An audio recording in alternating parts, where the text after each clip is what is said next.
إن الحمد لله الحمد لله الذي فرض علينا الصيام فقال في كتابه وهو أصدق القائلين يا أيها الذين آمنوا كتب عليكم الصيام كما كتب على الذين من قبلكم لعلكم تتقون. أصلي وأسلم على المبعوث رحمة للعالمين محمد بن عبد الله عليه أفضل الصلاة وأتم التسليم وعلى آله وأصحابه ومن سار على نهجه إلى يوم الدين. إخوة الكرام، أقف معكم في هذه الوقفة الرمضانية أمام قصة وجيزة عسى أن نستفيد منها عبرة أو عبرتين لتكون هداية لنا في هذا الشهر الكريم. أتنجرزوا الله سبحانه وتعالى سبق ساسيا نميلمبي ببيركم بك محمد صلى الله عليه وسلم ولغانا bakiriza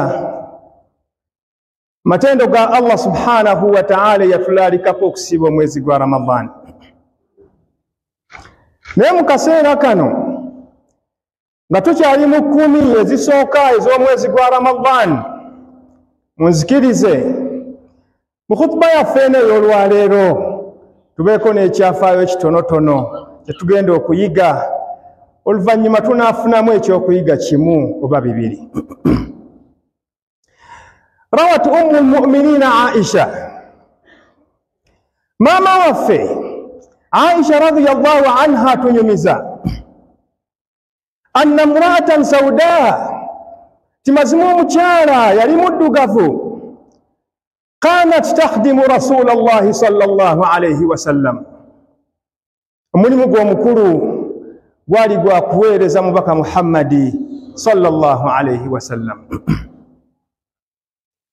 wa fi nafsi alwaqt atera mu kiseera kyekimu hiya allati kanat taqummu masjida rasulillah sallallahu alayhi wasallam, mukyala oyo era ye yalondalondanga obusaaniiko n'okuba nti atereeza masjidi y'omubaka Muhammadi sallallahu alayhi wasallam.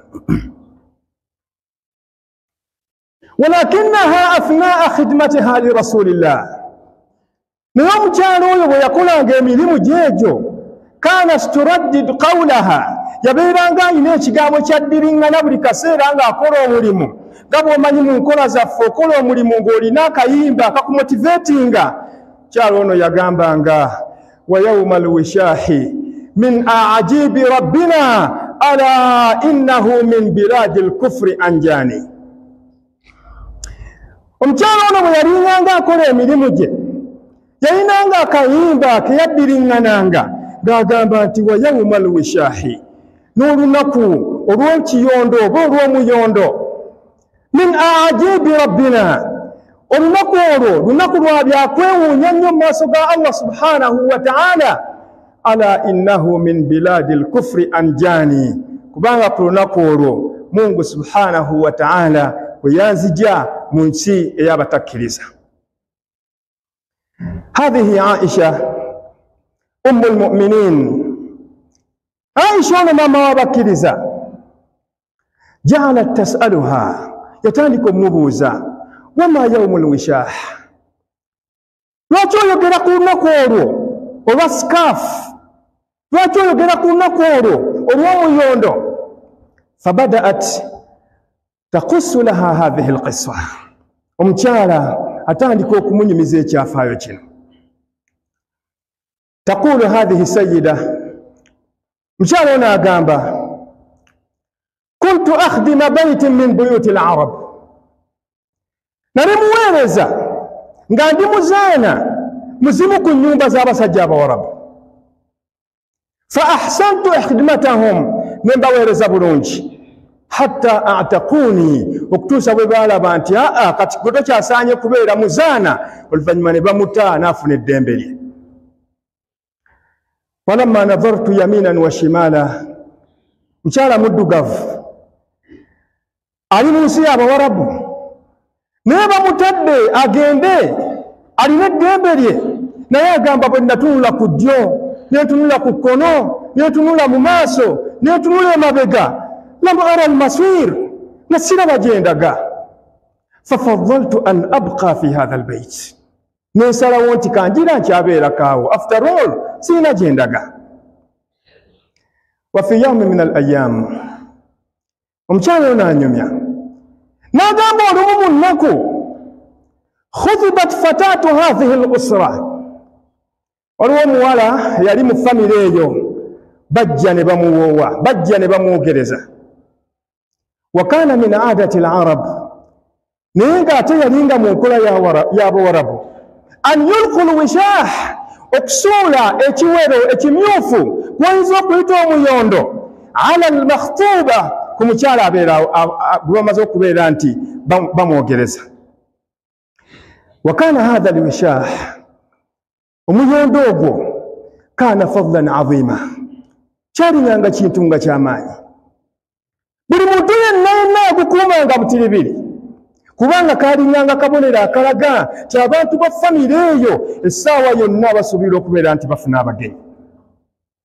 Respected brothers and sisters in Islam, in this holy month of Ramadan, as we are still in the first 10 days, I would like to share with you a small story or a simple story so that we can pick some few lessons out of it.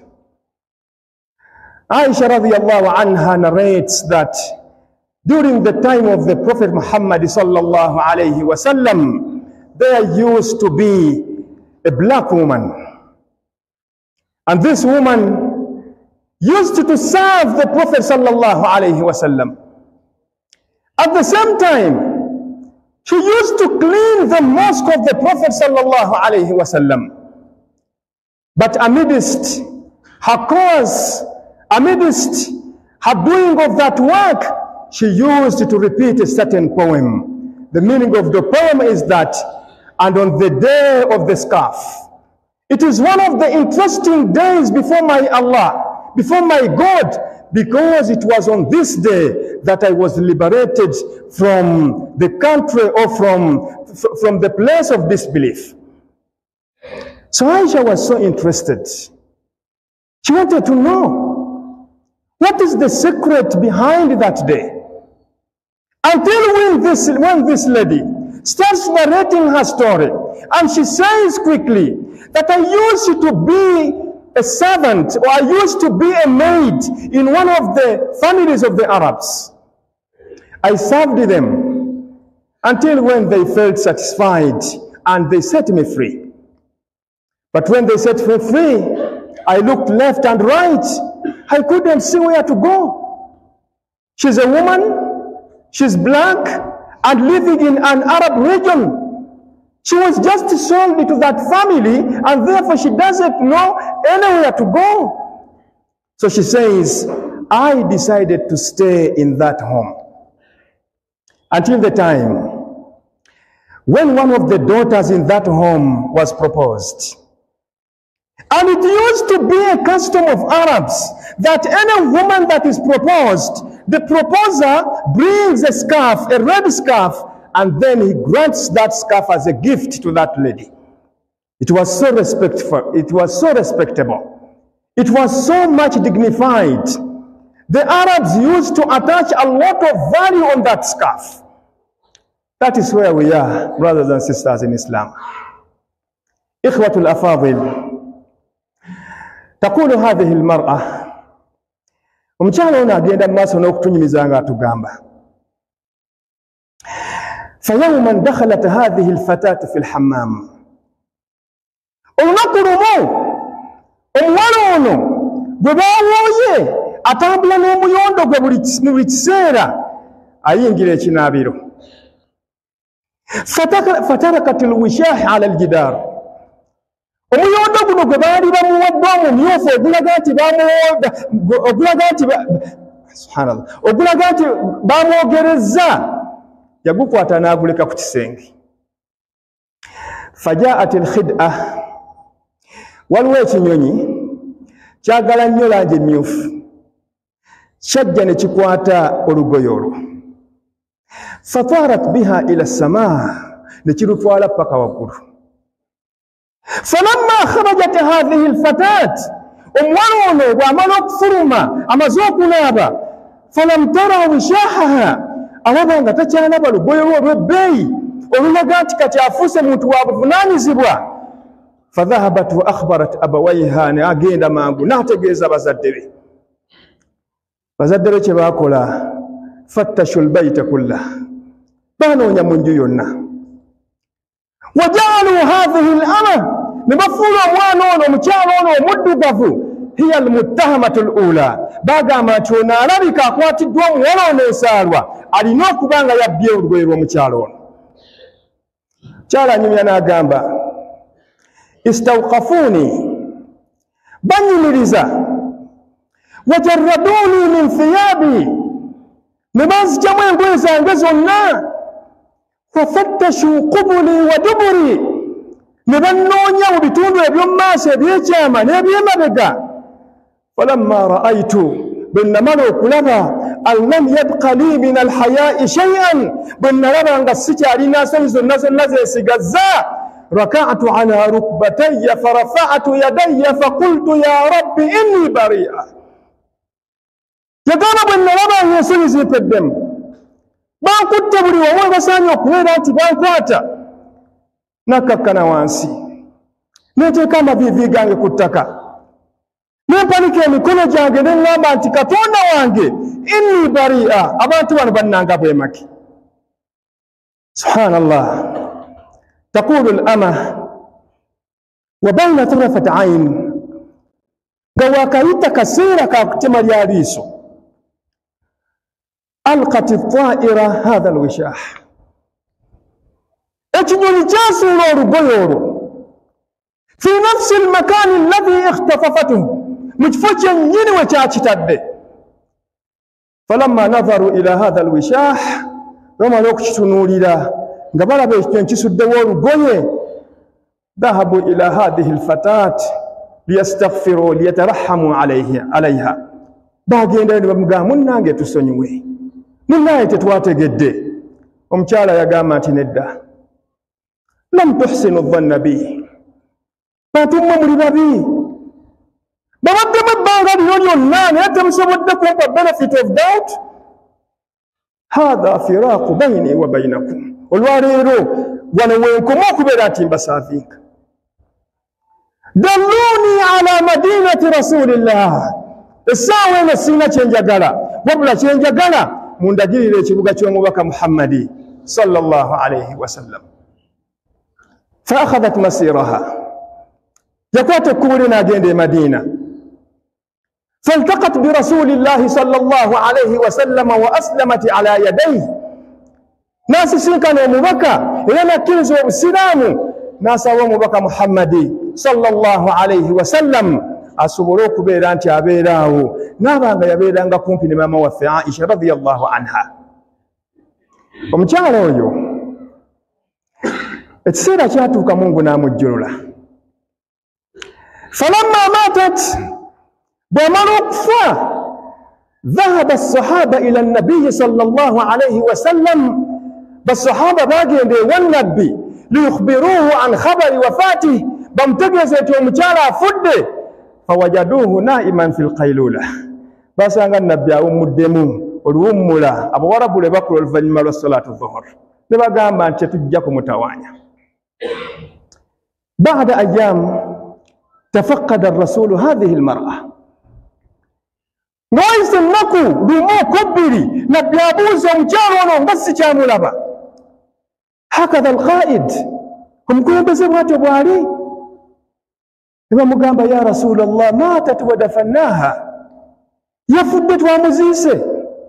Lam nurid an nushghilak, titwayagadde kutawaanya nabbi yabagamba nti wallahi la tafaalu bantu mmwe munyomerera muntu okuba nti akuuma muzikiti obanga alongoosa muzikiti n'olowooza nti eddaala lye lya wansi sisaanye kuba ku jjanaza ye wallahi la tafaalu kimwakoze temukiddangamu inna hadhihi alquburu mali'atun zalamatun ala ahliha wa inna allaha lamunawwiruha lahum bisalati alayhim yabagamba eno mu ntaana ze mutwalamu abantu wajjudde mu nzikiza naye ate Katonda asobola okuteekayo ekitangaala mu ntaana eyo bwe mbanga nange kennyini nkulembedde mu jjanaza y'omuntu oyo dalluni ala qabriha essaawa eno muntwale nveere nga muntwale ku ntaanaye omukyalo oyo yasooka mu busiraamu okuteekawo etteeka ky'omuntu bw'obanga ofiiriddwako omuntu wo n'otasobola kuba nti osanga salatul janais n'omusanga nga bamaze okumuziika yajuuzu laka an tusalli ala qabriha salat aljanaza okkirizibwa okugenda ku kabuli n'oyimirirako okubeera ng'osala salatul janaza aqulu qawli hadha wastaghfirullah li wa lakum wa lisa'iril muslimin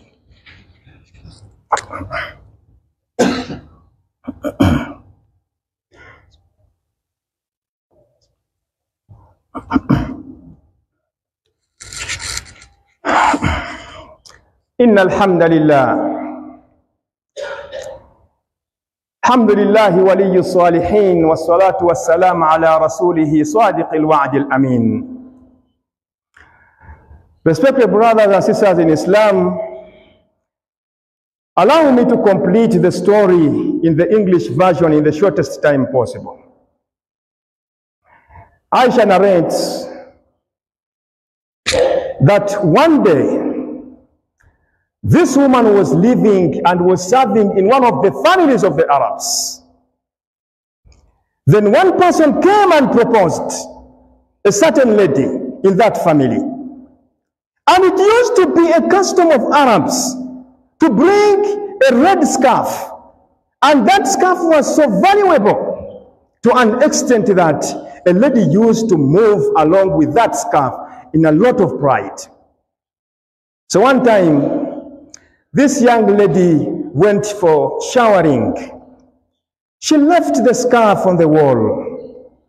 A certain bird which is interested in red things came and picked it and took it away. She was made the first suspect.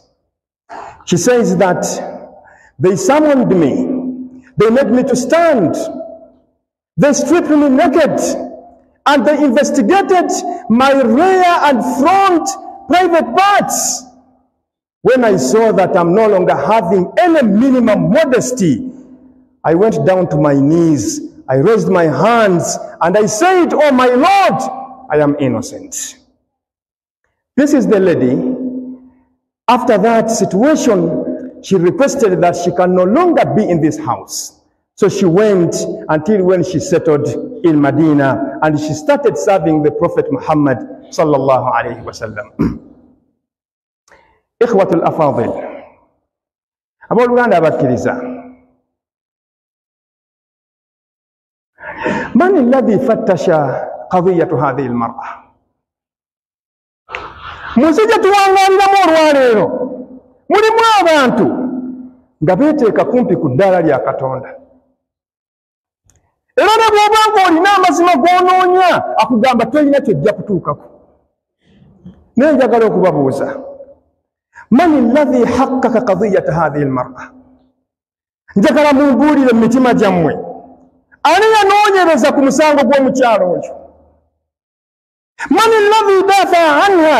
Mumbuulire yali looya ki eyali mu musango ogwo yamudifendinga ati omukyalo oyo yali innocent? Man alladhi asdara alhukma alqada'i? Mumbuulire ani yasalawo okusalawo okusembayo anna hadhihi almar'atu bari'a, ti omukyalo ono ddala ali innocent. Ana antaakkad, nkakasa sauti sautuk, kyenjogera kyoyogera.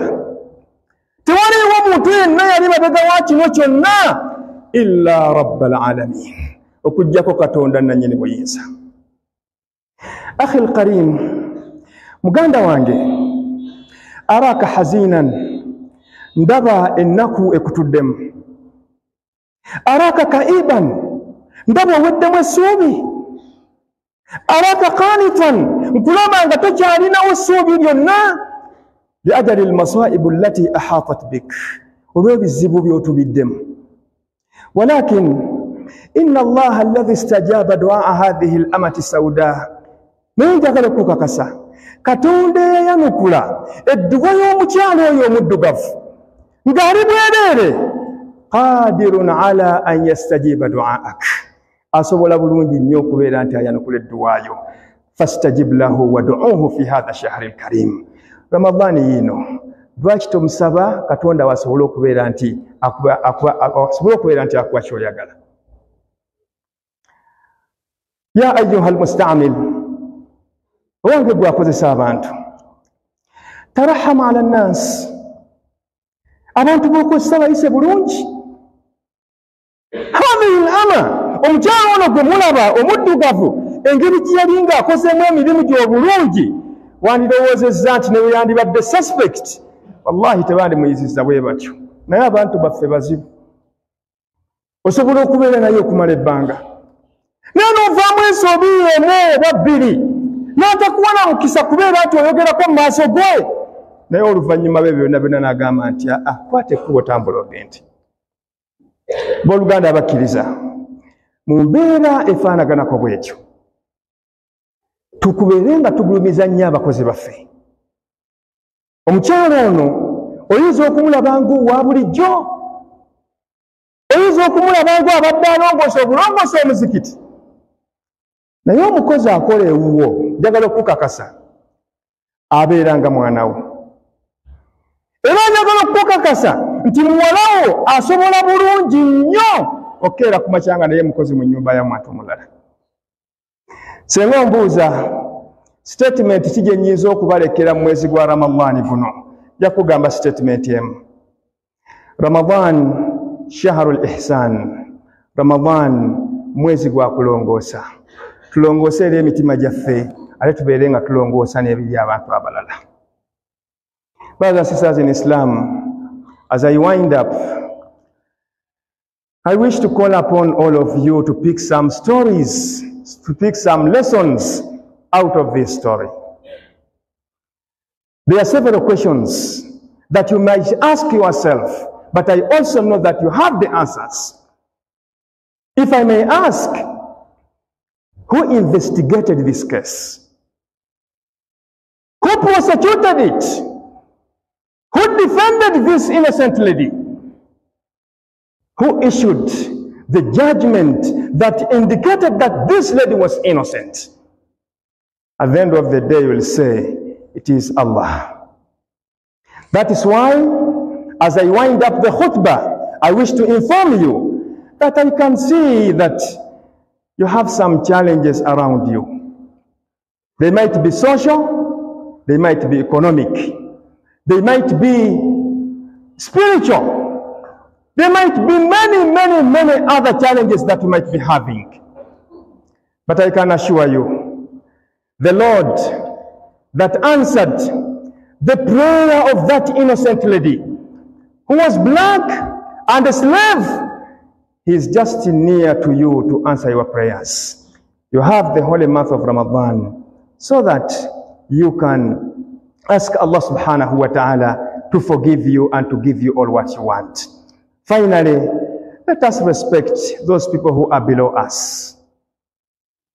Many times people serve us, then they commit some mistakes. Some of them are minor, others are major. But in a situation whereby the mistake committed is minor, please give him a benefit of doubt. This young lady, black in color, a slave by status, you might be having a servant at your home. But I can assure you, your beautiful daughter who is at school, she's a potential maid in one of the families. So, treat this maid in the best way. ألا وصلوا وسلموا على بشير النذير فإنه جل شأنه أمركم بذلك حيث قال إن الله وملائكته يصلون على النبي يا أيها الذين آمنوا صلوا عليه وسلموا تسليما وقال صلى الله عليه وسلم: من صلى علي صلاة واحدة صلى الله عليه بها 10. اللهم صل على محمد وعلى آل محمد كما صليت على إبراهيم وعلى آل إبراهيم، وبارك اللهم على محمد وعلى آل محمد كما باركت على إبراهيم وعلى آل إبراهيم إنك حميد مجيد. وارض اللهم عن الصحابة خصوصا منهم أبي بكر وعمر وعثمان وعلي وغيرهم رضوان الله عليهم أجمعين. اللهم أعز الإسلام والمسلمين وأذل الشرك والمشركين ودمر أعداءك أعداء الدين برحمتك يا رب العالمين. ربنا تقبل منا الصيام وتقبل منا القيام وتقبل منا قراءة القرآن برحمتك يا أرحم الراحمين. عباد الله قوموا لصلاتكم يرحمكم الله.